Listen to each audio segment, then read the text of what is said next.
የሰው ልጅ ከሌሎች ፍጥረታት ነው እንጂ የበላይ የሚሆነው እርስ በራስ አይደለም። የበላይ የሆነው እርስ በራስማ እኩልነት ነው ያለው። እርስ በራስማ መቻቻል ነው ያለው፣ ፍትህ ነው ያለው። ይሄ የአላህ Subhanahu Wa Ta'ala ህግ ነው። ሁለት ክንፎችን ያሉት አንደኛው ክንፍ የሰው ልጅ ማወቁ ነው፣ ከሌሎች ፍጥረታት ከፍ እንደተደረገ የበላይ እንደሆነ ማወቁ ነው። ሁለተኛው ክንፍ ደግሞ ከወንድሞቹ ከሰው ልጅ ጋር እኩል መሆኑን መረዳቱ ነው። እኔ ማንነቴን ራሴን ካወቅኩኝ ማለት ከሌሎች ፍጥረታቶች የበላይ መሆኔን ካወቅኩኝ ከሰዎች ጋር ደግሞ እኩል መሆኔን መረዳት ከቻልኩኝ በህይወት ዘመኔ ሚዛናዊ የሆነ ህይወት መኖር እችላለሁ። አላህ የሚፈልገውን ህይወት ማለት ነው። ነገር ግን እኔ የተሻልኩ ነኝ፣ እኔ የበለጥኩ ነኝ፣ ጌታዬም ዘንድ እኔ በጣም ተወዳጅ ነኝ ብዬ ማሰብ ከጀመርኩ ነገሮች መበላሸት ይጀምራሉ ማለት ነው። ለዚህ ነው አላህ Subhanahu Wa Ta'ala ስለ አይሁዶች ሲገልጽ አይሁዶችና ነሳራዎችን አንድ ላይ ነው የሚገልጻቸውና አይሁዶችና ነሳራዎች እኮ አሉ ይላል አላህ نحن أبناء الله وأحباؤه እኛ እኮ የአላህ ልጆቹ ነን አሉ። መጀመሪያ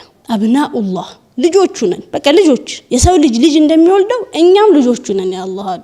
ወአሂባኡ ልጅ መሆን ብቻ አይደለም ወዳጆቹ ነን፣ ቅርቦቹ ነን። አብዛኛው መልእክተኛ ያወረደው እኛ አካባቢ ነው። እንደሚታወቀው አይሁዶችና ነሳራዎች ጋር አብሶ አይሁዶች አካባቢ ነው መልእክተኞች የተላኩት። አብዛኛው መልእክተኛ የላከው እኛ ጋር ነው። ብዙ ታሪክ ያለን እኛ ነን። ብዙ ነገሮች የተካሄዱት እኛ አካባቢ ነው። ስለዚህ ጌታችን የሚወደን እኛ ነው፣ ጥርጥር የለውም አሉ። نحن أبناء الله وأحباؤه ከዛ አላህ በጣም የሚገርም ጥያቄ እንጠይቃቸዋል። ፈሊመ يعذبكم بذنوبكم እንደዛ ከሆነ ለምን በወንጀሎቻችሁ ይቀጣችኋል? ማለት ለአላህ በጣም ውድ ከሆናችሁ ልጆቹ ከሆናችሁ ለምን ይቀጣችኋል? የሚመጣው ሀገራችሁ ላይ ተንሰራፋው ድርቁ፣ ረሃቡ፣ ቸነፈሩ የወንጀሎቻችሁ ውጤት ነው። በወንጀሎቻችሁ ምክንያት ዱንያ ላይ እየተቀጣችሁ ነው። እሱ ብቻ አይደለም ነገ በአኺራም ትቀጣላችሁ፣ አይቀርላችሁም። አላህ Subhanahu Wa Ta'ala ህግ አለው። በዚህ ህግ መሰረት ካጠፋችሁ ትቀጣላችሁ፣ ጥሩ ነገር ከሰራችሁ ትመነዱበታላችሁ። ታዲያ ለምን ይቀጣችኋል? እያጠፋችሁ በጣም ውድ ነን ካላችሁ ልጆቹ ነን ወዳጆቹ ነን ካላችሁ ለምን ይቀጣችኋል? ፈሊመ يعذبكم